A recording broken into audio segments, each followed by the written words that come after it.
আপনারাও ভুল করেন না, আমি অনেক সময় নামাজ পড়ি নাই, আপনারা সবাই নামাজ পড়বেন। শুনলাম ইলিয়াস কোবরা করতে করতে পুরা ২ তালা মসজিদ পুরা ভর্তি হয়ে গেল। পান বরস আমার জায়গা টাকা আছে, পান বরস, পেঁপে বাগান, ২-৪টা গরু, ১০-২০টা ছাগল, এগুলি নিয়ে মোটামুটি আমার চলে যায়। অভিনয় তো নাই, অভিনয় ইচ্ছে থাকলে আর মনে করেন করতে পারবো না বা করবো না। এখন এখানে নিয়ম যেটা, ওটা অভিনয় করতে হলে পরিবেশ দরকার, যে অভিনয় করতে হলে একটা নিয়মের মধ্যে আসতে হয়। এই নিয়মও নাই, ছবিও নাই। তারপরে মনে করেন যে এখন তারপরে অভিনয় ছাড়া কিভাবে মনে করেন যে আমার সোর্স অফ ইনকাম যেভাবে আসে, ওটা আপনার প্রশ্নের মধ্যে বোঝা যায়। তো আমার সোর্স অফ ইনকাম হচ্ছে আমার গ্রামের বাড়িতে, আপনারা হয়তো জানেন নোয়াখালীপাড়া গ্রামের নাম।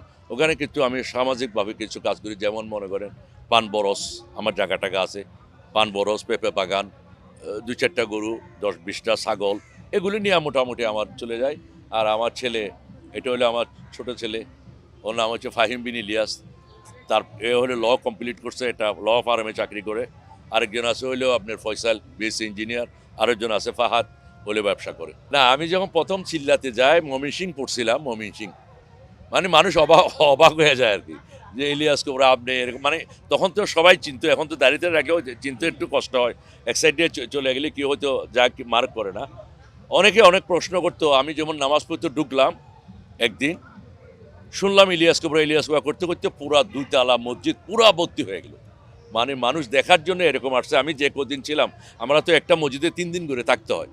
যে মসজিদে গেছি ফুল ফুল, আর এক বেলা মানে জমাতে তকলিফে যারা যায়, জমাতে যারা যায় তারা রাইন্দা খাইতে হয়, ৩ বেলায় তারা পাক করে খাইতে হয়। ওই পাকটা করতে হয় না আমাদের আর।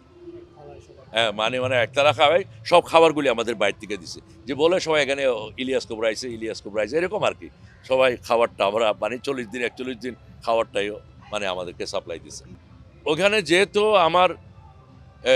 আমার যেহেতু টুডে টুমোরো চলে যেতে হবে, আজকেও কালকেও যে কোনো মুহূর্তে আমার চলে যেতে হবে, এই জন্য আমার এই জগৎটা অনেক আরাম লাগে, অনেক ভালো লাগে।